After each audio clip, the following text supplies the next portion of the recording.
ఎప్పటికీ సమాధానం చెప్పకూడని 5 ప్రమాదకరమైన ప్రశ్నలు. ఈ 5 ప్రశ్నలు ఎలాంటివి ఉంటాయంటే వాటికి మీరు ఎప్పుడూ సమాధానం ఇవ్వకూడదు. ఈ ప్రశ్నలు అడిగే వారిని నమ్మకూడదు. ఈ ప్రశ్నలేమి కష్టంగా ఉండవు. ఇవి ఏదో విచారణలా అనిపించవు. ఇవి చాలా సాఫ్ట్ గా ఉంటాయి. ఆత్మీయతను చూపిస్తాయి. ఎదుటి వ్యక్తి మీ గురించి చాలా బాధపడుతున్నట్లు, మిమ్మల్ని అర్థం చేసుకుంటున్నట్లు అనిపిస్తాయి. కేవలం వాళ్ళు మీతో మాట్లాడాలని అనుకుంటున్నట్లు ఉంటాయి. ఇదే వీటిని ప్రమాదకరంగా మారుస్తాయి. ఎందుకంటే ప్రపంచంలో అత్యంత ప్రమాదకరమైన ప్రశ్నలు చూడడానికి భయంకరంగా ఉండవు. అవి స్నేహంగా, నమ్మకంగా, నిజంలా అనిపిస్తాయి. అసలు ఏం జరిగిందో మీకు అర్థమయ్యే లోపే మీరు మీ దగ్గర ఉన్న తిరిగిరాని ఏదో ఒక విలువైన విషయాన్ని కోల్పోయి ఉంటారు. చాలా మంది తమ జీవితాల్లో జరిగిన యుద్ధాల్లో తప్పు చేయలేదు, మాటలలో తప్పు చేశారు. ఒక తప్పుడు సమాధానం తప్పుడు చోట తప్పుడు వ్యక్తి ముందు చెప్పడం వల్ల అంతా మారిపోతుంది. పేరు, గౌరవం, బంధాలు, శక్తి అన్నిటికంట అసలైన ఎత్తుగడ ఇదే. ప్రజలు నేరుగా దాడి చెయ్యరు. వారు సరైన సమయంలో సరైన ప్రశ్నని అడుగుతారు. అప్పుడు మీరు భద్రంగా ఉన్నామని భావించి మొత్తం అంతా చెప్పేస్తారు. ఇది భయపడవలసిన విషయం కాదు. ఇది ప్రతి ఒక్కరిని అనుమానించవలసిన విషయం కూడా కాదు. ఇది మిమ్మల్ని మీరు కాపాడుకునే వివేకం. ఏ ప్రశ్న సరైనది, అలానే ఏ ప్రశ్న మీ దగ్గర నుండి ఏదో లాక్కోవడానికి అడగబడిందని గుర్తించడమే అసలైన తెలివితేటలు. చిన్నప్పటి నుంచి ఎవరైనా అడిగితే సమాధానం చెప్పాలని మీకు నేర్పించారు. టీచర్లు అడిగినా, ఇంట్లో వాళ్ళు అడిగినా, పెద్దవాళ్ళు అడిగినా సమాధానం చెప్పాలని నేర్చుకున్నారు. ఈ అలవాటు మిమ్మల్ని విధేయుడిగా చేసింది, కానీ బలవంతుడిగా చెయ్యలేదు. ప్రతి ప్రశ్నకు నిజం తెలుసుకునే హక్కు లేదని మీరు ఎప్పుడైతే గ్రహిస్తారో అప్పుడే మీలో అసలైన శక్తి మొదలవుతుంది. ప్రశ్న మరియు సమాధానం మధ్య ఉండే ఆ చిన్న క్షణమే చాలా విలువైనది. ఆ క్షణంలోనే నిర్ణయించబడుతుంది మీ శక్తిని మీ దగ్గర ఉంచుకుంటారో లేదా వేరొక్కరికి ఇచ్చేస్తారో అని. శ్రీ రాఘవేంద్ర జ్యోతిషాలయం, శ్రీ రాఘవేంద్ర స్వామి ఉపాసకులు, ప్రముఖ జ్యోతిష్యులు, ప్రధాన తాంత్రికులు శ్రీ ఎంకే శాస్త్రి గారు మీ జీవిత సంపూర్ణ భవిష్యత్తు తెలుపగలరు. స్త్రీ పురుష వశీకరణం 100% గ్యారంటీ. భర్తను పరస్త్రీ వ్యామోహం నుండి విడిపించడానికి, భార్యను పరపురుష సహవాసం నుండి విడిపించడానికి, మీరు ఇష్టపడిన వారు మీ నుండి దూరమై ఉంటే స్త్రీ వశీకరణ, పురుష వశీకరణం, ప్రేమ సమస్య, అత్తాకోడళ్ల సమస్యలు, భార్యాభర్తల కలహాలు, లైంగిక సమస్య, సంతాన సమస్య, ఇంకా మీకు ఎటువంటి సమస్యలు ఉన్నా దైవశక్తి పూజలు చేసి పరిహారం చేయగలరు. ఇంకా మన టాపిక్ లోకి వెళ్తే మొదటి ప్రశ్న. ఇది మీతో ప్రతి చోట జరుగుతుంది. ఇంట్లో, ఆఫీసులలో, స్నేహితుల మధ్య ఎవరైనా మీ గురించి ఒక నిర్ణయం తీసుకుంటారు, కానీ మిమ్మల్ని అడగరు. మీ సరిహద్దులు దాటేస్తారు. మీ సమయాన్ని వేరొకరికి ఇచ్చేస్తారు. ఆ తర్వాత నీ వైపు చూసి నీకు ఇబ్బంది లేదు కదా అని అడుగుతారు. నువ్వు దీనితో ఓకే కదా, నీకేమీ బాధ అనిపించడం లేదు కదా అని అడుగుతారు. అన్ని జాగ్రత్తగా గమనించండి. ఇది ప్రశ్న కాదు, పని ముందే జరిగిపోయింది, నిర్ణయం ముందే తీసుకోబడింది. ఇది కేవలం మీకు ఇస్తున్న ఒక సమాచారం. దాన్ని ప్రశ్నలా అడుగుతున్నారు. మీరు లేదు అని చెప్పలేనంత సున్నితంగా దీనిని అడుగుతారు. ఎందుకంటే మీరు అవును, నాకు ఇబ్బంది ఉందని చెబితే మీరు తప్పుగా కనిపిస్తారు. అతిగా ఆలోచించే వ్యక్తిగా, గొడవ పడే మనిషిగా లేదా కష్టమైన వ్యక్తిగా కనిపిస్తారు. అందుకే చాలా మంది నిశ్శబ్దంగా ఒప్పుకుంటారు మరియు వాళ్ళ లిమిట్స్ ని చెరిపేస్తారు. దీని అంతటికి కారణం ఒక్కటే, కేవలం వద్దు అని చెప్పే ధైర్యం మీకు లేక. నిజానికి ఈ ప్రశ్న అడిగే వ్యక్తికి అంతా ముందే తెలుసు. అందుకే అతను ముందే పని చేసేసి తర్వాత ప్రశ్న అడుగుతాడు. ఒకసారి గుర్తు తెచ్చుకోండి, మీకు ఎన్నిసార్లు ఇలా జరిగింది? ఎవరైనా మీ శనివారం మొత్తాన్ని వేరొకరికి కేటాయించేసి తర్వాత వచ్చి నీకేమీ ఇబ్బంది లేదు కదా అని అడిగారని అనుకోండి. ఎవరైనా పర్సనల్ విషయం వేరొకరికి చెప్పేసి ఆ తర్వాత నువ్వేం కోపంగా లేవు కదా అని అడుగుతారు. ఎవరైనా మీ క్రెడిట్ తీసుకొని ఆ తర్వాత మనం ఒక టీం కదా అని ఎవరికి క్రెడిట్ వస్తే ఏముందని అంటారు. ఎవరైనా మీ సమయాన్ని, శ్రమని మరియు గుర్తింపుని వాడేసుకొని తర్వాత గొడవ మొదలయ్యేలాంటి ఒక ప్రశ్న వేస్తారు. ఇప్పుడు చూడండి, మీరు ఇలాంటి ప్రశ్నలకు సరే అన్నప్పుడు మీరు శాంతిని కాపాడుతున్నారని అనుకుంటారు. మీరు మంచి వ్యక్తిగా కనిపించాలనుకుంటారు. కానీ ఎదుటి వ్యక్తి ఏం నేర్చుకుంటారు ఎంచుకుంటున్నాడంటే అతను ముందే నిర్ణయం తీసుకొని తర్వాత మిమ్మల్ని ఒప్పించవచ్చని భావిస్తాడు. అతను మళ్ళీ అలాగే చేస్తాడు.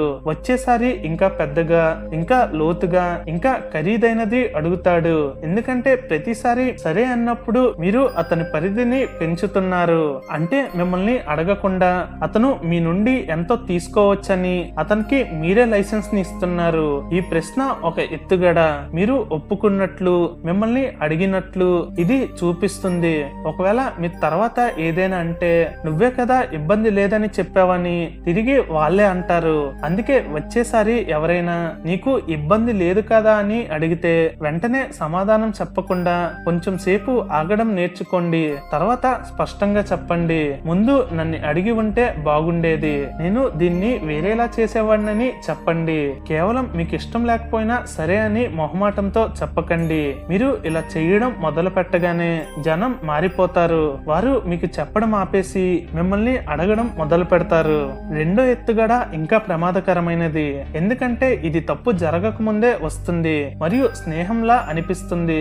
ఎవరైనా మీ వైపు చూస్తూ ఒక మాట చెప్పనా, ఏమీ అనుకోవు కదా అని అంటారు. మీరు ప్రతిసారి లేదు చెప్పండి అని అంటారు. ఎందుకంటే నిజం వినడానికి ఎవరు కాదంటారు. అదే క్షణంలో మీరు వారికి అనుమతి ఇచ్చేశారు. వారు ఏది కావాలంటే అది మాట్లాడవచ్చని మరియు దానికి నిజం అనే పేరుని పెట్టారు. ఒకసారి గుర్తు తెచ్చుకోండి, గతంలో ఎవరైనా ఇలా అన్నప్పుడు ఏం జరిగింది? వారు మిమ్మల్ని ముందుకు నడిపించారా లేదా మీలో అనుమానాన్ని నింపారా? ఇది వర్కౌట్ అవుతుందని నాకు అనిపించడం లేదు, నువ్వు ఇంకా సిద్ధంగా లేవు, నువ్వు సరైన నిర్ణయం తీసుకోవడం లేదని చెప్పుకొస్తారు. వారు ముందే పర్మిషన్ తీసుకున్నారు కాబట్టి, వారు నిజం చెప్తున్నారు కాబట్టి మీరు వారి మీద కోప్పడలేరు కూడా. కానీ మీ చుట్టూ ఉన్న వ్యక్తుల తీరును గమనించండి. ఒక మాట చెప్పనా, ఏమీ అనుకోవు కదా అనేవారు మీ ఆత్మీయ విశ్వాసాన్ని పెంచే మాటలు చాలా తక్కువగా చెప్తారు. ఎక్కువగా మిమ్మల్ని ఆపేలా, మీలో సందేహం కలిగించేలా, మీ వేగాన్ని తగ్గించేలా మాట్లాడతారు. ఇదంతా వారు నిజం అనే పేరుతో చేస్తారు. ఎందుకంటే నిజం మీద మాట్లాడడం అంత సులభం కాదు. మీరు ఏదైనా అంటే నిజాన్ని భరించలేకపోతున్నారనే ముద్ర మీ మీద వేస్తారు. కానీ నిజానికి అది నిజం కాదు, అది వారి అభిప్రాయం మాత్రమే. వారు దానికి నిజం అని పేరుని పెట్టి మీరు దాన్ని ఎదిరించకుండా చేస్తారు.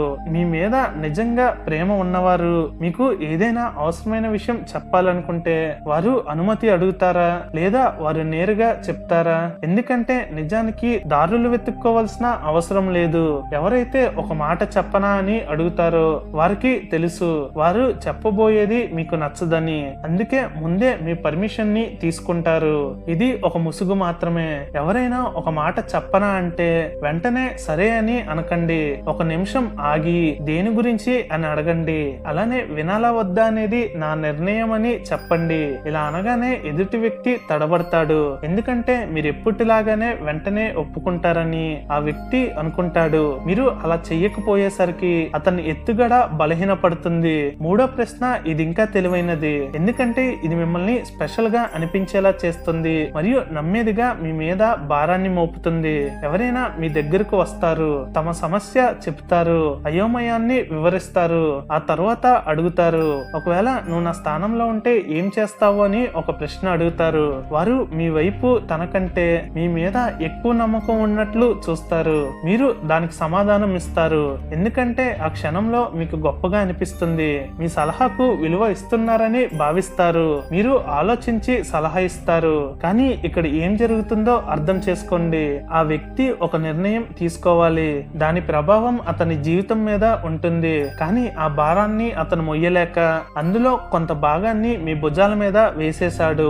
ఒకవేళ మీ సలహా పాటించి అతను సక్సెస్ అయితే క్రెడిట్ ఎవరికి వస్తుంది? అతనికే కదా. కానీ అదే నిర్ణయం ఒకవేళ తప్పైతే ఆ నింద మీ మీదకి వస్తుంది. నువ్వే కదా అలా చేయమన్నావని అంటారు. కొన్నిసార్లు వారికి ఏం చెయ్యాలో ముందే తెలుసు. కేవలం తన నిర్ణయానికి వేరొకరి పేరు జోడించి ఏదైనా తేడా వస్తే తాము ఒకరే బాధ్యులు కాకూడదని అనుకుంటారు. అందుకే ఎవరైనా నువ్వు నా స్థానంలో ఉంటే ఏం చేస్తావు అని అడిగితే నువ్వు ఏం చేద్దాం అనుకుంటున్నావని అడగండి. ఆ భారాన్ని ఎక్కడి నుంచి వచ్చిందో అక్కడికే పంపించేయండి. మీరు వినండి, అర్థం చేసుకోండి, ప్రశ్నలు అడగండి, కానీ వేరొకరి జీవిత నిర్ణయాలు మీ మీదకి తీసుకోకండి.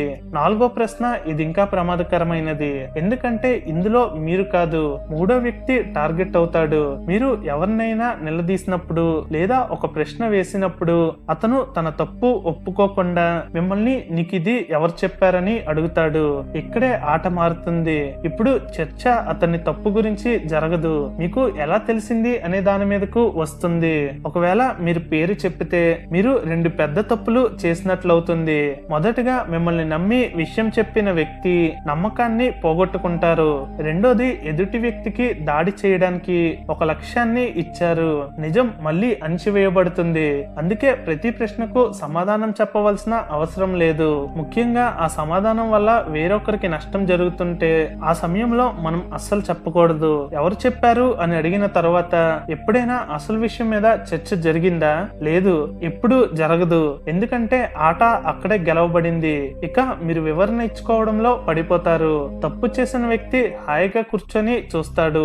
అతను కేవలం ఒక ప్రశ్నతో మాటని మార్చేశాడు. మీరు పేరు చెప్పగానే అతను అసలు పని మొదలవుతుంది. తప్పు ఒప్పుకోవడం కాదు, నిజం చెప్పిన వ్యక్తి మీద మాటలతో అటాక్ చేయడం, అలానే ఆ వ్యక్తిని బదనం చేయాలనే ఆలోచనలు మరియు ఆ వ్యక్తిని దూరం పెట్టాలనే ఆలోచనలు వస్తాయి. ఇంకోసారి ఏ వ్యక్తి కూడా మీకు నిజం చెప్పాలన్నా ఆలోచిస్తాడు. ఆ తర్వాత అతను మీ వెనక ఏం చేసినా మీకు తెలియదు. అందుకే ఎవరైనా ఎవరు చెప్పారంటే పేరు చెప్పకండి. కేవలం ఇలా అనండి, నాకు ఎలా తెలిసిందనేది ముఖ్యం కాదు, ఇది నిజమా కాదా అని అడగండి. అప్పుడు అతను తప్పించుకోలేడు. 5వ ప్రశ్న, ఇది మిగిలిన 4 ప్రశ్నల కంటే కష్టమైనది. దీనిని అర్థం చేసుకుంటే మిగతా ప్రశ్నలని బలహీనపడతాయి. ఎవరైనా మీ వైపు చూస్తూ నువ్వు నన్ను నమ్ముతున్నావు కదా అని అంటారు. ఆ క్షణంలో మీరు అవును అని చెప్పడమే సరైనదని అనిపిస్తుంది. ఎందుకంటే కాదు అంటే మీరు అనుమానిస్తున్నట్లు, బంధాన్ని చెడగొడుతున్నట్లు అనిపిస్తుంది. మీరు నమ్ముతాను అని చెప్పగానే అన్ని తలుపులు తెరుచుకుంటాయి. ఎందుకంటే ఇప్పుడు అతను ఏదైనా తప్పు చేసినా మీరు ప్రశ్నించలేరు. మీరు ఏదైనా అంటే నన్ను నమ్ముతాను అన్నావు కదా, మరి ఇప్పుడు ఎందుకు ప్రశ్నలు వేస్తున్నావని మీ మాటనే మీకు వ్యతిరేకంగా వాడుతారు. ఒక మాటలో చెప్పాలంటే మిమ్మల్ని మీరు బంధించుకుంటున్నారు. ఆలోచించండి, మీ నమ్మకాన్ని గెలుచుకున్న వారు ఎప్పుడైనా మిమ్మల్ని ప్రశ్న అడిగారా? ఖచ్చితంగా అడిగి ఉండరు. ఎందుకంటే నిజమైన నమ్మకం ఉన్న వాళ్ళకి అడగాల్సిన అవసరం లేదు. అది పనుల ద్వారా ఏర్పడుతుంది. ఎవరైతే పదే పదే ఇలా అడుగుతారో వారికి మీ మాటలు కావాలి. ఎందుకంటే వారి పనులు బలంగా లేవు. అందుకే వచ్చేసారి ఎవరైనా నన్ను నమ్ముతున్నావు కదా అంటే నేను మనుషుల పనులను చూస్తాను, మాటలను కాదు. లేదా నమ్మకం అనేది సమయంతో ఏర్పడుతుందని చెప్పండి. నిజాయితీగా ఉండేవారికి దీనివల్ల ఇబ్బంది ఉండదు. కానీ మీతో ఆడుకోవాలనుకునేవారు అసహనానికి గురవుతారు. ఈ 5 ప్రశ్నలను మీ జీవితంలో గమనించండి. ఎవరు మీ గురించి ముందే నిర్ణయం తీసుకుంటున్నారు? ఎవరు నిజం పేరుతో మీలో అనుమానాలని నింపుతున్నారు? ఎవరు తమ బాధ్యతను మీ మీదకు వేస్తున్నారు? ఎవరు తమ తప్పు నుండి దృష్టి మళ్లించి ఎవరు చెప్పారు అని అడుగుతున్నారు? ఎవరు పదే పదే నమ్మకం అడుగుతూ పనుల ద్వారా చూపించలేకపోతున్నారు? ఈ ప్రశ్నలకు మీరు మనసులో సమాధానం వెతికితే ఎవరు మీతో ఆడుకుంటున్నారో మీకు స్పష్టంగా కనిపిస్తుంది. అత్యంత ముఖ్యమైన విషయం ఏమిటంటే వచ్చేసారి ఇలాంటి ప్రశ్న ఏదైనా వచ్చినప్పుడు వెంటనే సమాధానం ఇవ్వకండి.